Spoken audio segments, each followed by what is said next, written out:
All right, strap yourselves in because today we are going deep on some serious strategy. We're talking surprise troops, according to the Art of War, by Master Taigong. Ooh, exciting. So picture yourself way back in ancient China, about to get schooled in warfare from a legend, a figure who actually helped to build a dynasty. Yeah. But here's the twist. This isn't just about brute force, right? We're talking terrain, we're talking speed, deception, even the importance of something called Oh, I love this one. spiritual momentum. Yes, you hit the nail on the head. The Art of War, which Hmm. is, attributed to Jiang Taigong. It's more than just some kind of like military handbook or manual. Right. It's like a glimpse into ancient Chinese philosophy. And it really shows how they thought about warfare as like a holistic endeavor, like the whole picture. Okay, so break this down for me. What exactly is this spiritual momentum? Why was it so crucial back then? Think of it kind of like the X factor that could make or break an army. Mm. So Taigong believed that a force that was driven by, a shared purpose, this unwavering belief in their leader, and a touch of, what we might call today mystique, Okay. they could achieve really extraordinary things. In one passage, he describes an army that was so united that they moved like a single entity, Wow. striking fear into their enemies before a single blow was even landed. So it's like having this unshakable confidence, this unity that almost becomes its own weapon. Precisely. It's about cultivating a mental and emotional state that gives you a real edge. And to kind of illustrate how this played out in a real situation, let's look at the Battle of Muye, where Jiang Taigong himself actually orchestrated this stunning victory for King Wu against the Shan dynasty. Wow. So despite facing a larger, a more well-established force, King Wu's troops were just so pumped up, so galvanized by their belief in his cause, they believed it was righteous, and Taigong's, incredible strategic brilliance, that they completely routed the Shan army. So it's almost like a self-fulfilling prophecy, right? You believe you're going to win, and you're more likely to win because of that belief. Yeah, Well, exactly. let's dive into the actual tactics. What are some of the ways that Taigong says you should actually use these surprise troops? What are some of his tactics? Well, he covers this really fascinating range of approaches. Terrain, for example, is key. Okay. He talks about using everything, dense forests, mountain passes, to even, those open fields that seem kind of innocuous, to your advantage. Wow. Like in the Battle of Shouting, this general named Lu Sun, he used what's called the scorched earth tactic, Okay. where he basically lured his enemy deep into this desolate landscape and then launched a surprise attack. Wow. Risky. Yeah, it was definitely a risky gamble, Yeah. but the psychological impact of that barren terrain, combined with the element of surprise, it totally turned the tide in his favor. That's bold, using the environment itself as a weapon. What other surprises does Taigong have up his sleeve? Well, speed and deception, those play huge roles. Yeah. Think like rapid movements, flanking maneuvers, and setting traps. Okay. So he emphasizes the importance of striking when the enemy least expects it, Hmm. disrupting their formations and then capitalizing on all that confusion. That makes sense. Yeah. It sounds like he's really into the psychological element of warfare. Are there any examples of that? You are so right. Yeah. Imagine this, an enemy camp thrown into complete chaos by what seems to be like a messenger from their own side, but then they discover plot twist. It's an enemy operative just disguised, Oh, sneaky. spreading doubt and misinformation. Devious. Yeah, or imagine a force, they seem to be retreating, they're scared, but then suddenly, boom, they turn around and attack. Yeah. Because the other side was getting a little cocky, yeah? Right. Overconfident. They're disorganized. Taigong knew that exploiting your opponent's weaknesses mentally and emotionally Yes. can be just as powerful as like overpowering them with brute force. So, if I'm getting this right, a successful general needs to be a master strategist and a bit of a psychologist. Absolutely. And that leads us to one of the most interesting parts of the art of war. Taigong's emphasis on what it actually takes to be an effective leader. Yeah. He doesn't just focus on the moves. He digs into the character traits that separate like a truly great general from a mediocre one. Okay, before we get into that, I'm dying to hear some more real examples of these strategies playing out. Like, how did these principles actually work on the battlefields of ancient China? Well, you're in luck because some of the most fascinating battles in Chinese history were actually influenced by these very principles. Like, let's talk about the Battle of Fei River, where this vastly outnumbered Jin army faced off against the massive forces of the former Qin dynasty. Okay, I'm hooked. A classic underdog story. Tell me more. This battle, it's like a textbook example of psychological warfare at its finest. Yeah. The Jin general, his name was Shi Xuan, He knew that his army was totally outmatched, in terms of size and strength. Right. So he came up with this brilliant plan to basically take advantage of the Qin army's internal divisions and their overconfidence. Wow, clever. I like it. Yeah.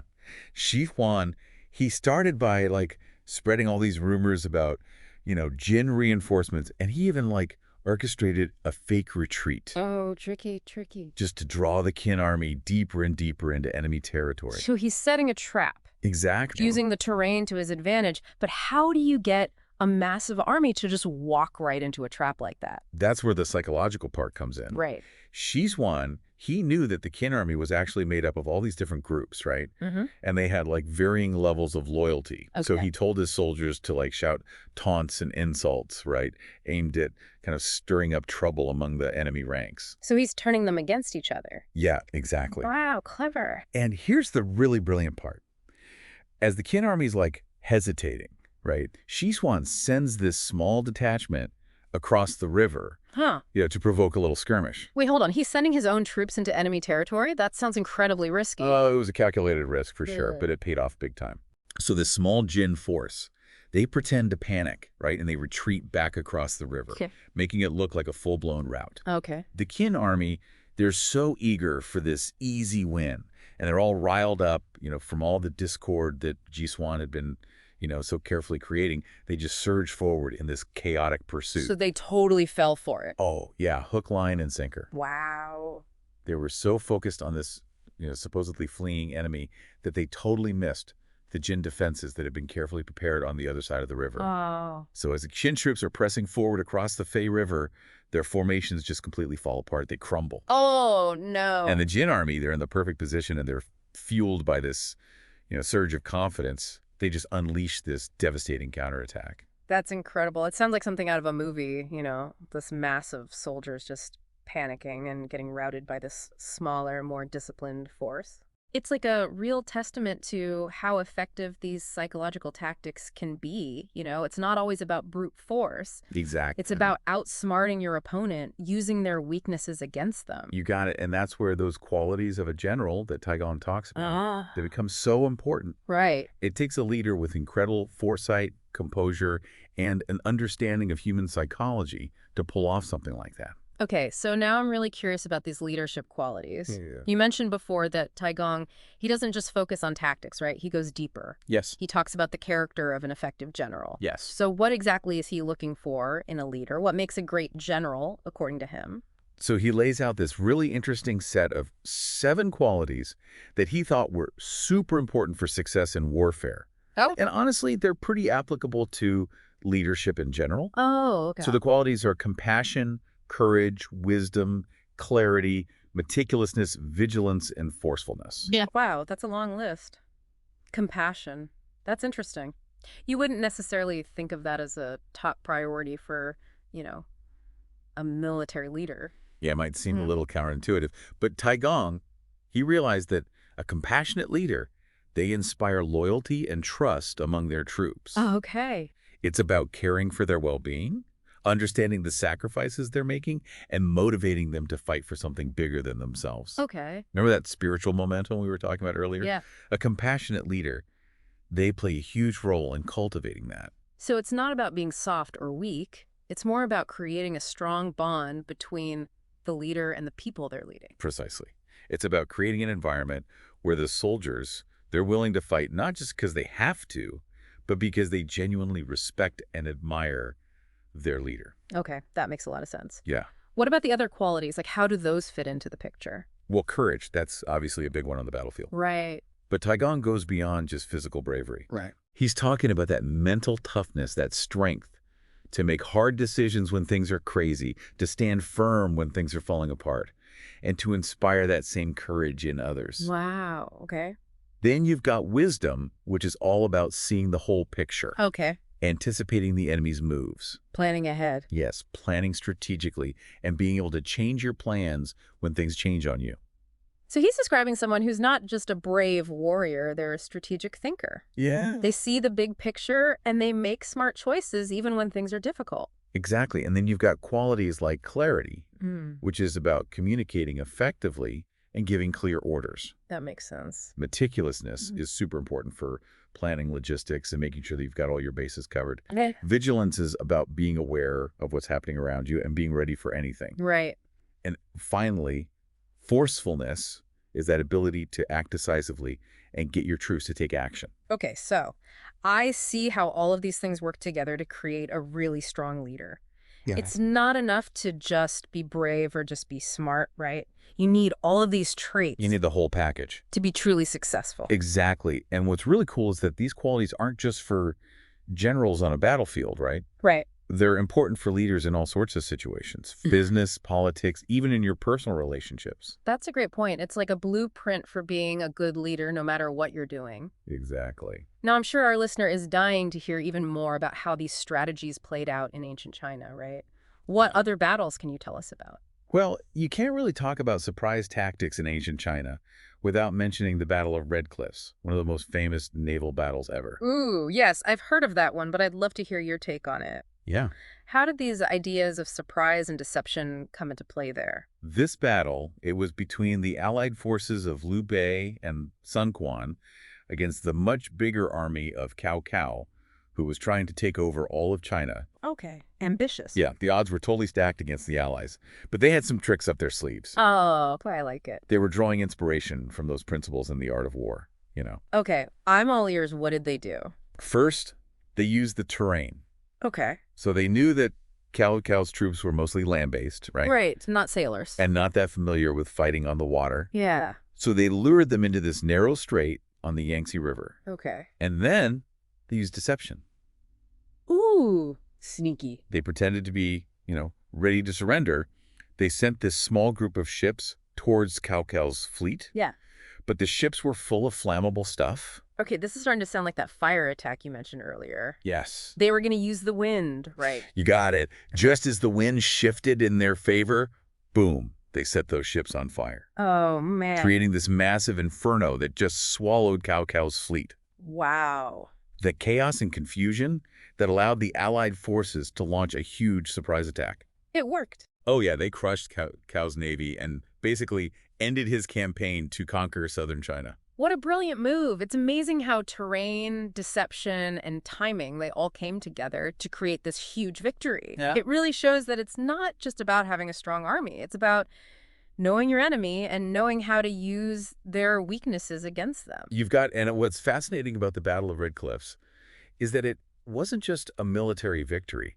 It had a huge impact on all of Chinese history. Yeah, I bet. It shaped the political landscape for centuries. So it's like a perfect example of how these old military strategies Right. can have real-world consequences. Totally. That can affect events that go way beyond the battlefield. And it's amazing to think that those principles still matter today, even in our modern world. Absolutely. And that brings us to another important lesson from the art of war, the importance of preparation and fortification. Okay, before we move on, I want to pause here and ask our listener a question. Imagine yourself back in ancient China, facing this massive, scary opponent. Would you be that daring strategist who sets a trap like Swan? Right. Or would you play it safe, rely on strong defenses, and really careful planning? What kind of leader do you think you'd be? Think about it for a minute while we get into this next important part of Taigong's teachings. So we've talked about surprise attacks and psychological warfare and these amazing leaders, but the art of war, it's not all about offense, right? You're right. It's not always about, launching the most clever attack. Mhm. Taidong actually spends a good chunk of the book talking about how important preparation and fortification are. Okay. He really emphasizes having a strong defense. Okay. He says, to secure ourselves against defeat lies in our own hands, but the opportunity of defeating the enemy is provided by the enemy himself. Okay, so how does that work in practice? It seems kind of counterintuitive to talk about defeating the enemy by, focusing on your own defenses. It's about putting yourself in such a strong position that the enemy, they're forced to make mistakes. Imagine like a really well-protected city, right? Yeah. Strategically located, plenty of supplies, high morale. The enemy, they have to lay siege. Right. And that makes them vulnerable. They run out of supplies, bad weather, they get impatient. So it's like turning their attack against them. Exactly. Like the city of Jiang during the Warring States period. Okay. It survived this brutal 3-year siege by the Zhao forces because they had prepared so well. Wow. They had well-trained defenders and a general who really embodied those qualities. We talked about wisdom, vigilance, and just pure determination. Yeah, it makes you realize that defending a city in ancient China wasn't just about walls and moats. It was about strategy, managing resources, and strong leadership. And all of that could demoralize the enemy and lead to their defeat.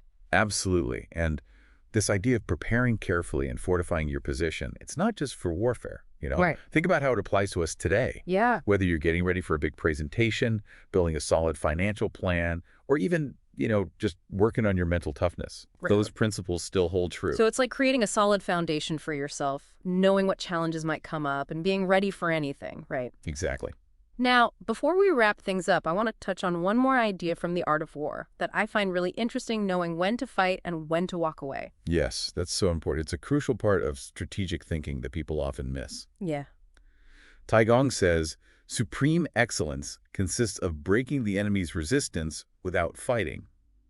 You know, sometimes the smartest move is to not fight at all. I think that's such an important message, especially today, Yeah, when we're told to always be assertive and stand our ground, but sometimes choosing to disengage, to walk away, that's actually the smarter move. absolutely. It's about looking at the situation, weighing the pros and cons, and picking your battles. Yeah. Sometimes diplomacy, negotiation, or even just waiting for a better time can be more effective than getting into a conflict that could be really costly and might not even get you anywhere. Right. Makes sense. So, what does all this mean for our listener? We've gone deep into ancient Chinese military strategy, from surprise troops to what makes a great leader. Yeah. We talked about spiritual momentum, how the terrain and psychology can be used as weapons, and even how important a strong defense is and knowing when to step back from a fight.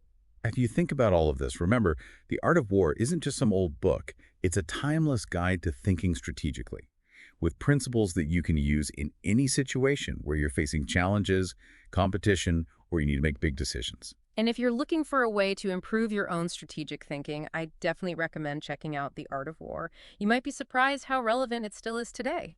And as you go about your day, think about this. What part of Taigong's teachings really stuck with you?